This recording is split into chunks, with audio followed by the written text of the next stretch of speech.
आज का दिन यानी 24 जुलाई भारत में इनकम टैक्स डे के रूप में मनाया जाता है। इनकम टैक्स किसी भी व्यक्ति के जीवन में एक अहम भूमिका निभाता है, लेकिन दूसरी ओर ये आम आदमी के जीवन में कांटे की तरह चुभता भी है। जी हाँ, आज हम आपको बताने जा रहे हैं कि क्यों इनकम टैक्स को बंद कर देना चाहिए। इनकम टैक्स को बंद करने की मांगे कई बार उठती रही हैं। भारतीय जनता पार्टी के नेता सुब्रमण्यम स्वामी जैसे कई जानकार यह सवाल उठाते रहे हैं कि देश में पर्सनल इनकम टैक्स की जरूरत क्या है और इसे खत्म कर देना चाहिए। तमाम जानकार यह भी कहते हैं कि भारत में इनकम टैक्स देने वाले को कोई प्रोत्साहन नहीं मिलता, बल्कि उसे प्रताड़ना का शिकार होना पड़ता है। क्या पर्सनल इनकम टैक्स की व्यवस्था को खत्म करना संभव है? इसके क्या नुकसान और फायदे हैं? चलिए हम आपको बताते हैं।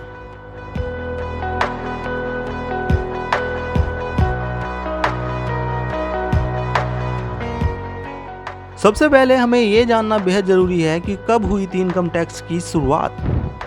भारत में आयकर व्यवस्था को लागू हुए 160 साल हो चुके हैं। आधुनिक भारत में इनकम टैक्स व्यवस्था की शुरुआत सबसे पहले ब्रिटिश सरकार की काउंसिल ऑफ इंडिया के फाइनेंशियल मेंबर जेम्स विल्सन ने 24 जुलाई 1960 को की थी। कहा जाता है कि 1857 की प्रथम क्रांति से ब्रिटिश सरकार को जो घाटा हुआ उसकी भरपाई के लिए इसकी शुरुआत हुई थी। इसके बाद इसमें 1918, 1922 और 1961 में कई बदलाव किए गए। अभी जो कानून है उसके ज़्यादातर प्रावधान इनकम टैक्स एक्ट 1961 के हैं। इनकम टैक्स के दो हिस्से होते हैं, एक पर्सनल इनकम टैक्स जो आम करदाता से जुटता है और दूसरा कॉर्पोरेट टैक्स जो कंपनियों की आय पर लिया जाता है।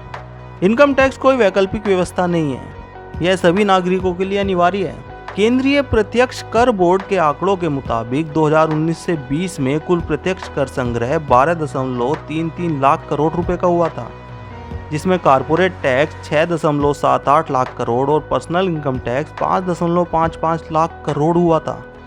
इस टैक्स संग्रह से ही सरकार ज़्यादा से ज़्यादा कल्याणकारी योजनाएं चलाती हैं।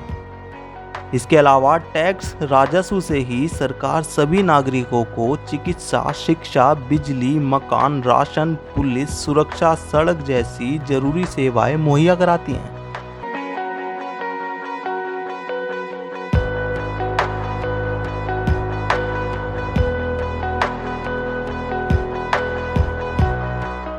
चलिए अब हम आपको बताते हैं कि ऐसे कौन से देश हैं जहां पे इनकम टैक्स नहीं लगता।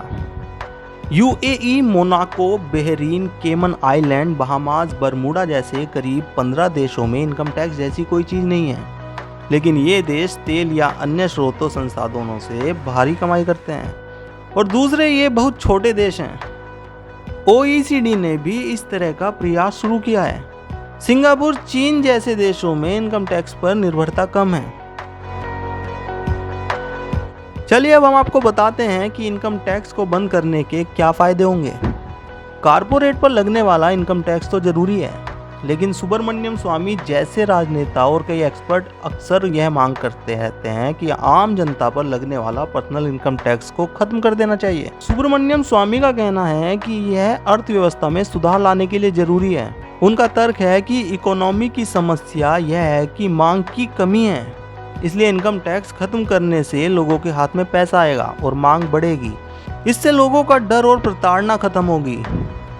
जानकारों का कहना है कि इससे लोगों के हाथ में ज़्यादा से ज़्यादा पैसा आएगा, मांग बढ़ेगी, निवेश बढ़ेगा और अर्थव्यवस्था में तेजी आएगी।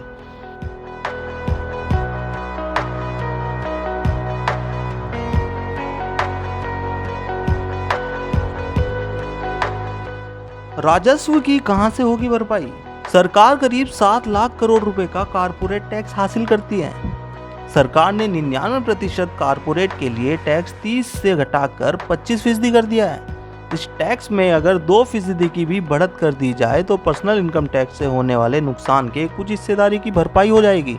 पर्सनल इनकम टैक्स को खत्म करने से लोगों के पास जो पैसा आएगा वो उसे कहीं ना कहीं खर्च करेंगे, जिससे जीएसटी से आने वाला राजस्व काफ़ी बढ़ जाएगा।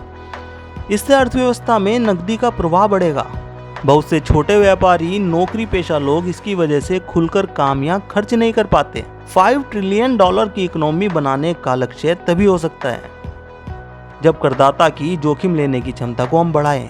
अभी बहुत से करदाता टैक्स की झंझटों की वजह से निवेश का जोखिम नहीं लेते हैं।